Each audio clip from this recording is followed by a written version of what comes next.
আপনার ব্যাপার থেকে আমরা যেটা জানতে চাচ্ছি সেটা হলো আপনারা যে এখন কাজ করতেছেন, আপনার আনুমানিক কতজন লোক মাঠে এখন কাজ করতেছেন? আমরা আলহামদুলিল্লাহ আমাদের 1 নম্বর মাঠ এবং 3 নম্বর মাঠে কিছু অংশ কওমি শাখার ভাগে, বাকি 3 নম্বর মাঠের 2 ভাগ করছে, 1 ভাগ কওমি আর 1 ভাগ আলিয়া। সব মিলে আমরা মোটামুটি 2000 ছাত্রের মতো এখন মাঠে কাজ করতেছি। আমাদের কাজের গ্রুপ ভিত্তিক বন্টন রয়েছে, এক এক গ্রুপ এক এক কাজ করবে। এই ধারাবাহিকতা আমরা আজ 2 দিনে এত বিশাল প্যান্ডেল আলহামদুলিল্লাহ আল্লাহ তাআলার অশেষ মেহেরবানিতে আমরা সম্পূর্ণ করতে যাচ্ছি। ইনশাল্লাহ আগামী 11টা বা 12টার দিক থেকেই আমাদের কাজ সম্পূর্ণ হবে এবং আমাদের ছাত্ররা স্বতঃস্ফূর্তভাবে এই কাজগুলো আঞ্জাম দিয়েছে। আসলে আপনারা বলছেন যে 2 দিনে কাজ শেষ করেছেন, এই পুরো মাঠ যে 1 নাম্বার এবং 3 নাম্বার মাঠ যেটা শুনলাম, এই পুরো কাজ কি আপনারা 2 দিনে সম্পূর্ণ করতে পেরেছেন? হ্যাঁ আলহামদুলিল্লাহ আল্লাহ তাআলার অশেষ মেহেরবানিতে সম্ভব হয়েছে। কেননা যে কোনো বড় কাজে হোক না কেন যদি পরিকল্পনা ভিত্তিক গ্রুপ ভিত্তিক করা হয় ইনশাল্লাহ সেটা সহজে হয়ে যায়। আর আমাদের কাজগুলো সম্পূর্ণ পরিকল্পনা ভিত্তিক এবং কি গ্রুপ ভিত্তিক, এক এক গ্রুপ এক এক কাজ করবে, যার কারণে কাজগুলো অনায়াসে হয়ে গেছে এবং কি এত অল্প সময় হয়ে গেছে আলহামদুলিল্লাহ। আসলে আরেকটি বিষয় যেটা আপনার কাছে জানতে চাচ্ছি সেটা হলো মাহফিল কত তারিখে মূলত উদ্বোধনী বয়ানের মাধ্যমে শুরু হবে? আসলে আমাদের মাহফিল প্রতি বছরই অগ্রহায়ণ এবং ফাল্গুনে 2টা মাহফিল হয়। উভয় মাহফিলে প্রথম দিন উদ্বোধনী বয়ান থাকে জোহরের পরে।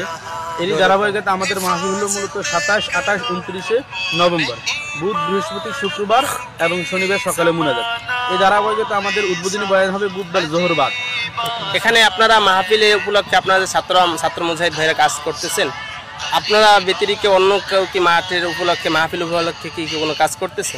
আসলে মাহফিলকে নিয়ন্ত্রণ করার জন্য রাষ্ট্রীয়ভাবে প্রশাসন যদিও দেওয়া হয়, কিন্তু আসলে আল্লাহর রহমত এই মাহফিলে প্রশাসন সবাই বারবার এসে বলেছে আমাদের তেমন কোনো জিম্মাদারি থাকে না। কেননা আমাদের এই মাহফিলে আমিরুল মুজাহিদিনের নির্দেশনা থাকে যে আমরা প্রত্যেকে স্বেচ্ছাসেবক, আর প্রত্যেকে যখন স্বেচ্ছাসেবক হয়ে যায় তখন আর কোনো বিশৃঙ্খলা সেখানে তৈরি হয় না। আবার এই ধারাবাহিকতা আমাদের এখানে স্বেচ্ছাসেবক আলাদা কমিটি রয়েছে যারা মানুষকে সুখে দুঃখে সর্বদা সহযোগিতা করে থাকে, মানুষকে নিয়ন্ত্রণ রাখার জন্য তারা সহযোগিতা করে থাকে এবং কি ছাত্ররা আছে বিভিন্ন ডিপার্টমেন্টে কাজে আছে, মাইক ডিপার্টমেন্ট, এরপর লাইট ডিপার্টমেন্ট, টেলিফোন, যত ডিপার্টমেন্ট আছে, দান বাক্স, আবার এই যে কাজগুলো সব ছাত্ররা গ্রুপ ভিত্তিক করে, মুজাহিদরা আছে।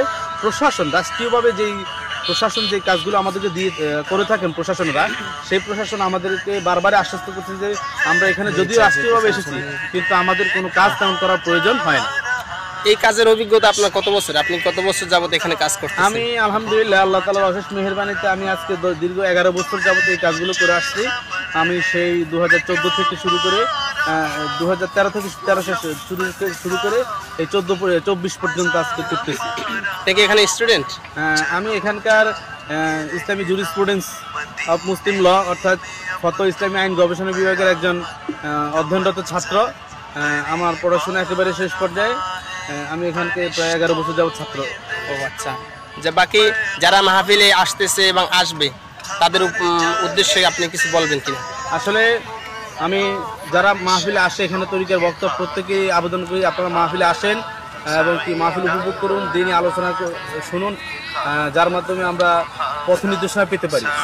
আর এর ছাড়াও আমাদের যারা মুখালেফ রয়েছেন, বিভিন্ন সময় বিভিন্ন বিরোধীমূলক বক্তব্য দিয়ে থাকেন, আমি তাদেরকে উদাত্ত আহ্বান রাখবো যে আপনারা অনেক ধরনের কথা না জেনে না শুনে বলেন।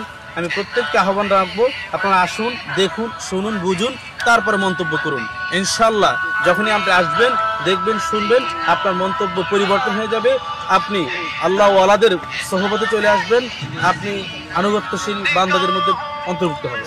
ধন্যবাদ আপনাকে অসংখ্য আমাদেরকে গুরুত্বপূর্ণ মাহফিল সংক্রান্ত কিছু তথ্য দেওয়ার জন্য।